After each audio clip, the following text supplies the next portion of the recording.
The stars had always been Darth Vader's constant. Through every hunt, every siege, every whispered command from the Emperor, the streaks of hyperspace bent around his will like obedient rivers of light. Yet on this night, as his small task force chased the scattered remnants of a rebel fleet through the deep corridors of the galaxy, those rivers began to twist in ways no navigator had ever recorded. The stars fractured, not dimmed, not shifted, but broke apart into impossible geometry, folding upon themselves as though reality had grown suddenly ashamed of its own shape. Hyperdrive calculations collapsed into cascading errors. Alarms shrieked across the bridge of his flagship, and beneath the noise came something worse.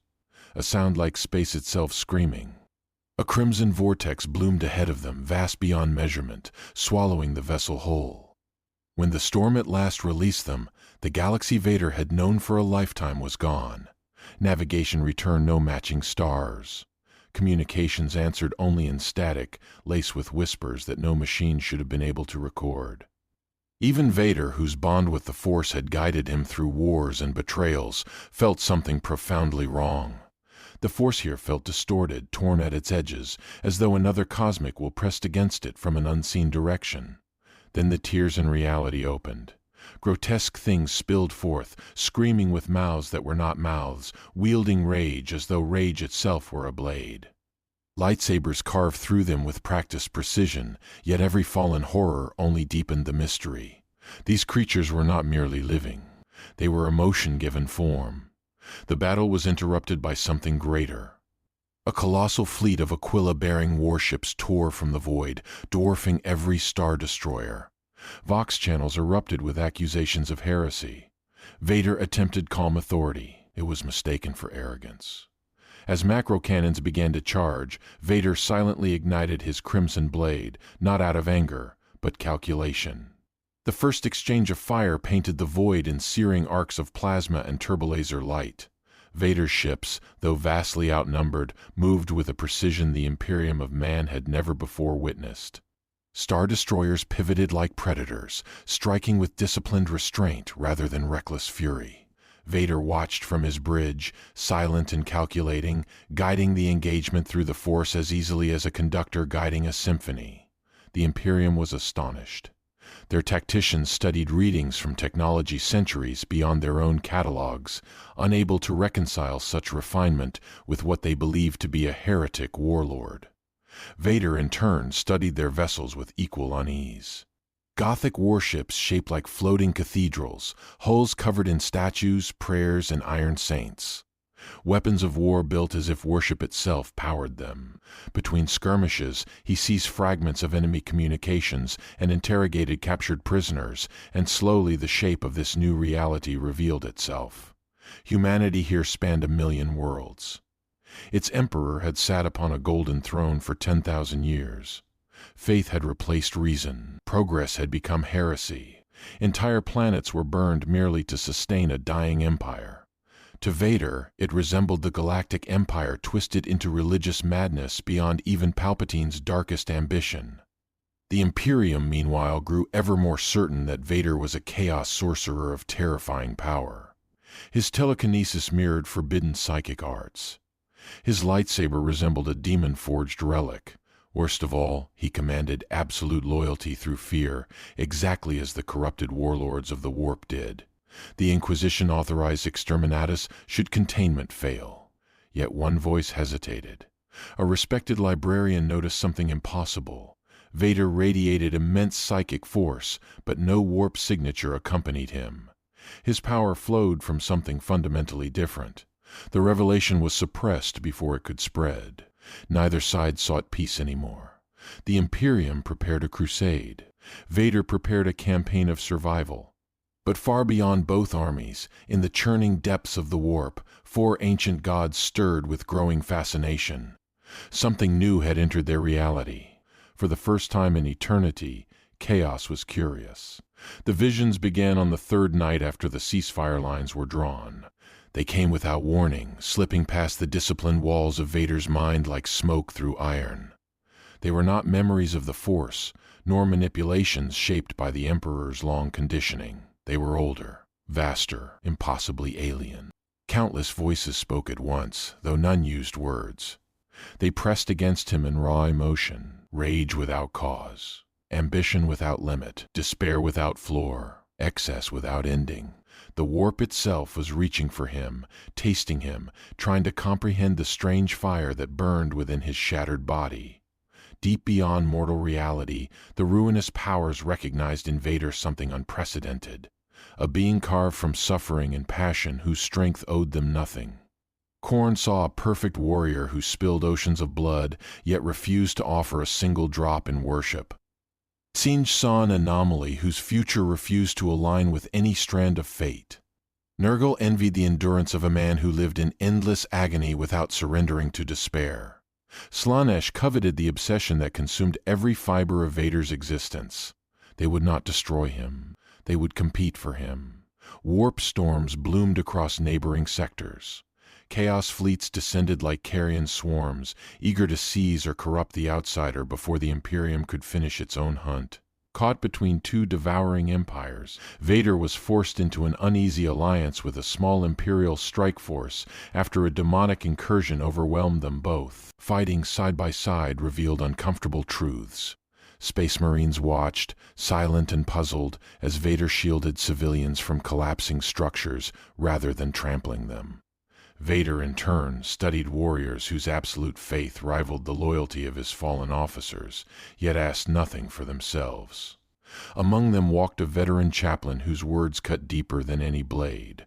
He spoke of sacrifice not as a tool of dominion, but as a burden borne for others. It unsettled Vader in ways no lightsaber ever had. During the campaign, ancient Mechanicus archives yielded impossible records. Prophecies written millennia ago described a shadow knight from beyond the stars whose arrival would divide both order and chaos alike. The prophecy ended before revealing his fate. Now the Imperium feared something worse than invasion. Perhaps this stranger had always been meant to arrive. Perhaps the galaxy had been waiting for him. The sky above the Forge world Caldon Prime split open like a wound that had waited 10,000 years to bleed. A warp rift larger than any recorded in Imperial memory tore reality apart, and through it poured legions of demons, traitor fleets, and Chaos Space Marines whose armor still bore the scars of ancient betrayals. The Forge world was one of the most vital in the sector, and its fall would collapse 100 neighboring systems into darkness. The Imperium braced for a last stand. Regiments of the Astra Militarum knelt in prayer beside towering Space Marines, and even the Mechanicus disgorged its most secret war engines. Yet as the tide of chaos crashed upon them, the greatest armies of humanity began to falter beneath sheer scale. Vader saw the pattern before anyone spoke it aloud. This was no longer survival. If the warp fully consumed this sector, countless worlds would drown in madness. He committed his fleet to the defense of humanity, not out of loyalty to the Imperium, but because unrestrained chaos would devour every form of order, including the disciplined vision he had once tried to impose upon his own galaxy.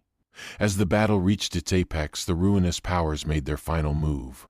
Each whispered directly into his mind. Khorne offered mastery over war eternal. Tsinj offered knowledge of every future. Nurgle offered release from endless pain. Slaanesh offered the impossible, the restoration of Padme, alive and untouched by time. The offer struck at wounds Anakin Skywalker had never truly buried. For the first time in decades, Vader hesitated. Yet all around him, ordinary men and women were dying willingly for strangers. A wounded guardsman shielded a child with his own body. A Space Marine held a collapsing gate alone so his brothers might retreat. A sister of battle sang hymns as flame consumed her. Vader remembered, with terrible clarity, the selflessness he had buried on Mustafar. He refused every bargain, not through hatred, through choice. Then he did something the Force had never been asked to do. He did not strike outward, he anchored. He became stillness in a storm of psychic ruin, a point of balance holding the tide of the warp at bay. The rift shuddered, its edges collapsed inward. Imperial firepower converged upon the weakened breach and sealed it in a cataclysm of light. Victory came at unimaginable cost. Fleets burned. Regiments were annihilated. Caldon Prime survived barely. The Inquisition remained divided. Some insisted Vader had merely delayed his corruption. Others whispered that no true servant of chaos could have refused what he had refused. In the quiet weeks that followed, the Imperium's scribes filed their reports beneath layers of encryption. Officially, the campaign ended in victory over an unknown heretic. Privately, the sealed archives told a far stranger story. A black-armored stranger had saved an entire sector from annihilation while refusing every offer of chaos and every demand of the Imperium alike. He was recorded as an unidentified alpha-level existential threat whose ultimate allegiance could not be determined.